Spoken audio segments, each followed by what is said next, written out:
In the name of the Father, the Son, the Holy Spirit, one God, Amen.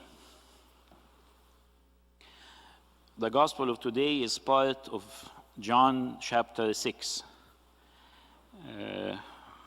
When we say John chapter 6, the first thing that comes to mind is John chapter 6 speaks about communion. However, the chapter is a bit long and we can split it into 4 pieces to understand where we are in the reading today. The first part is the miracle of feeding the multitude, feeding the 5,000 people. The second part is Jesus walking on the sea, where the disciples try to cross the sea by themselves, and then Jesus followed them walking by the sea, and he calmed the sea. The third part is what we read today. People are looking for Jesus Christ. And the last part is I am the bread of life, the talk about communion. We are saying the sea, the sea, the sea. So let us talk a little bit about the sea. I know you might forgot geography already. It's been a long time since you have been in school, but let's just do a quick refresher of the Sea of Galilee, where the miracle of feeding the 5,000, Bethsaida, and Capernaum, that's the center of Jesus' ministry, and the third city that was mentioned is Tiberias. So the Sea of Galilee is like a pear-shaped lake. The width is about 13 kilometers, and the height, or the north to south, is about 21 kilometers. And in the deepest point, it's like 43 meters. So it's pretty deep. So waves, when there is storms, could go up high 10 feet, like more than 3 meters. Until now, they are fishing in the Sea of Tiberias. It's the biggest freshwater lake. It's the lowest freshwater lake. It's not the biggest. It's smaller than Lake Ontario. It's way smaller than Lake Ontario. However, it's of a good size. When I say of a good size, I didn't go there, so I'm not sure, but normally if you are standing on the shore looking at the sea, you can see more than 5 kilometers. That's the horizon. So 13 kilometers, then most probably you can't see the other end. In the middle, I said the Sea of Tiberias. They call it the Sea of Tiberias. They call it the Lake of Gennesaret. They call it the Sea of Galilee.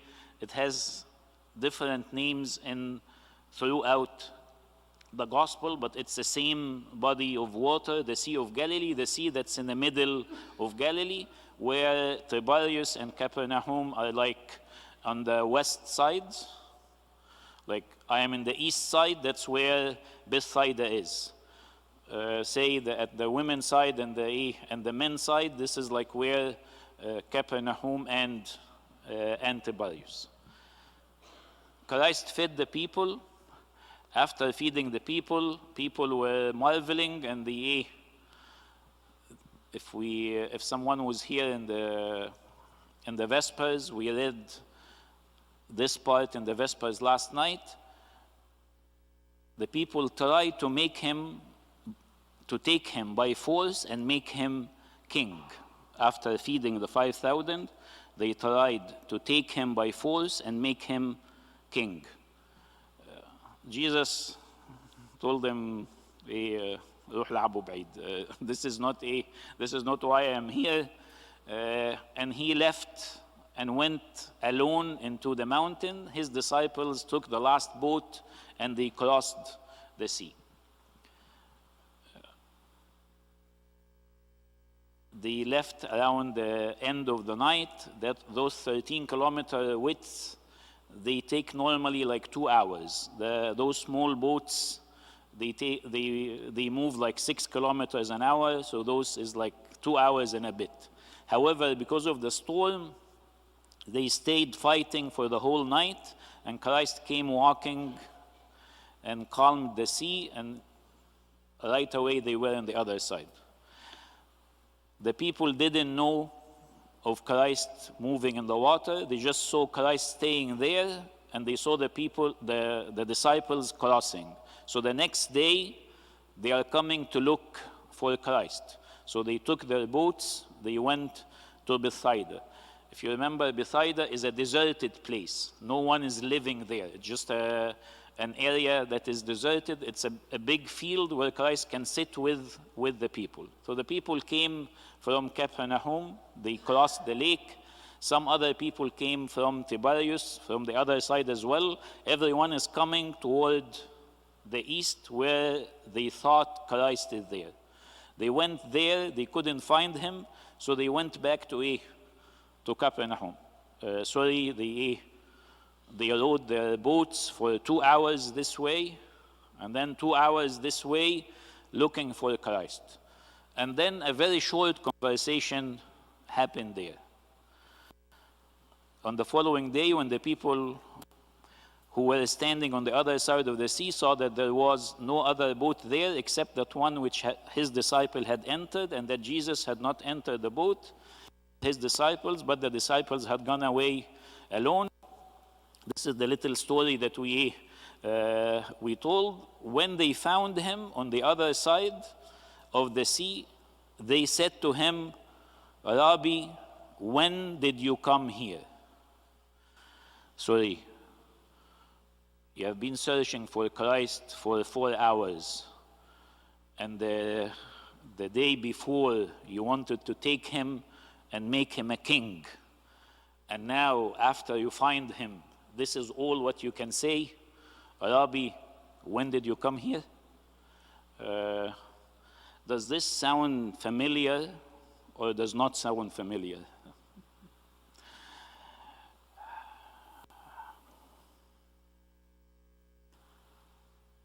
It's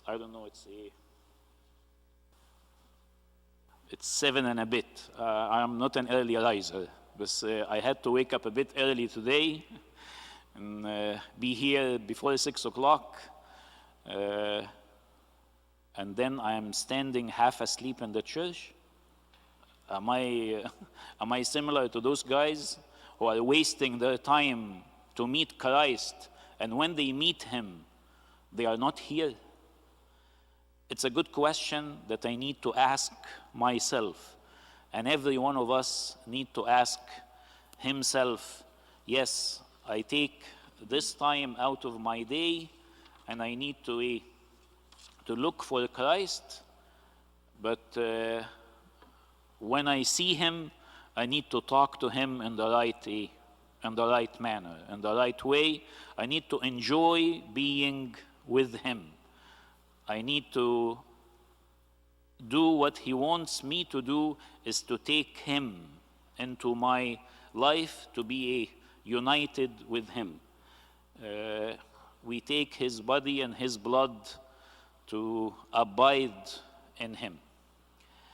St. Cyril the Great has a short saying that the miracle of Christ walking in the water occurred at night in the dark, and it was discovered by the masses who were anticipating his movement without him telling them about it. Whoever wants to follow the footsteps of Christ, he should long to be seen by the eyes of God alone, who reveal the hidden, and what is done in secret reveals it with the clearest declaration. Following Christ, they know by chance that he went on the other side. But we need to follow him closely, looking into his eye to understand well what is the meaning of what he is doing. They asked Christ, "Rabbi, when did you get here?" And he answered, "Most assuredly I say to you, you seek me not because you saw the signs, but because you ate of the loaves and were filled." Very short answer, but a bit of a tough one. But let's concentrate in one word for now.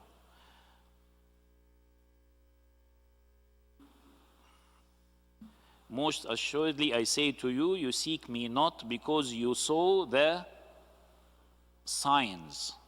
He didn't say the miracles. He did say the sign. You guys know what's a sign? It's not a miracle.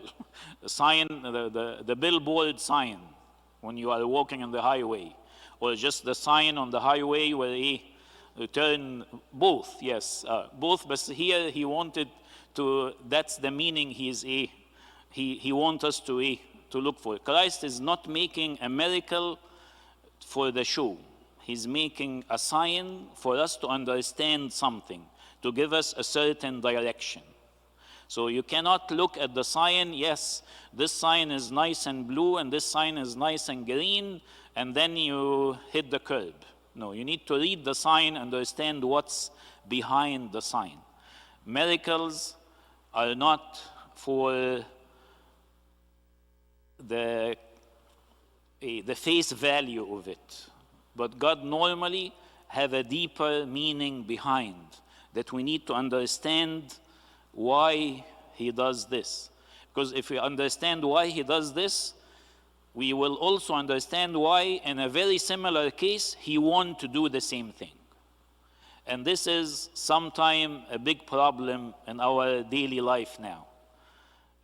We read tons of miracles that God allowed to be happen through the prayers of Pope Carolus or through the prayers of any and the other saints, and then I have someone who is sick in the family and I start praying.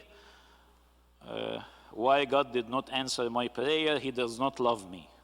Who said so? Who said that God loves this man more than the other? We need to get the right meaning of the sign. The signs are for the unbelievers, not for the believers. We know that we are his children. Each one of us stepping out of the font of the baptism, you are my beloved son, in whom I am well pleased. God is well pleased with every one of us. But that does not mean that he has to perform a sign for us, to perform a miracle for us. He's putting some signs so we know the right way. The right way is we are his sons, then we need to take him inside us, we need to abide in him, we need to take the communion whenever we are in the church. St. Augustine has a saying, I'll read it as is, and forgive me for what he is saying. It is as if he said, you seek me to satisfy the flesh, not the spirit. How many seek Jesus for no other objective than to get some kind of temporal benefit? One has a business that has run into problems, and he seeks the intercession of the clergy. Another oppressed by someone more powerful than him, and he flies to the church. Another desires intervention with someone over him he has little influence. One person wants this, and another person wants that. The church is filled with these kinds of people.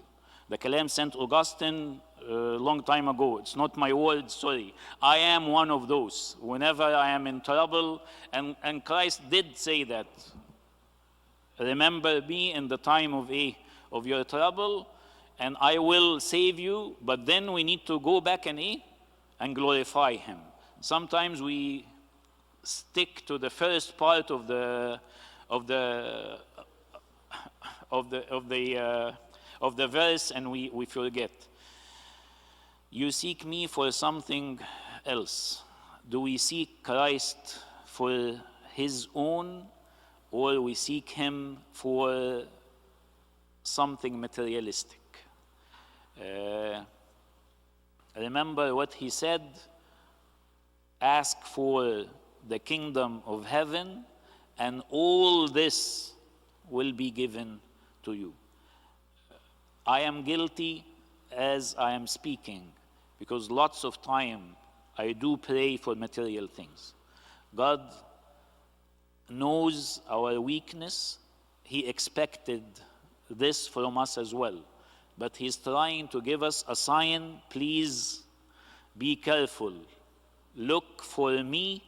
Don't look for my gifts. Look for me. Do not look for my gifts. St. Cyril the Great, I'll finish with his saying something to go into a positive note. We need to obey and love Christ, not to obtain bodily goods, but to obtain salvation from him.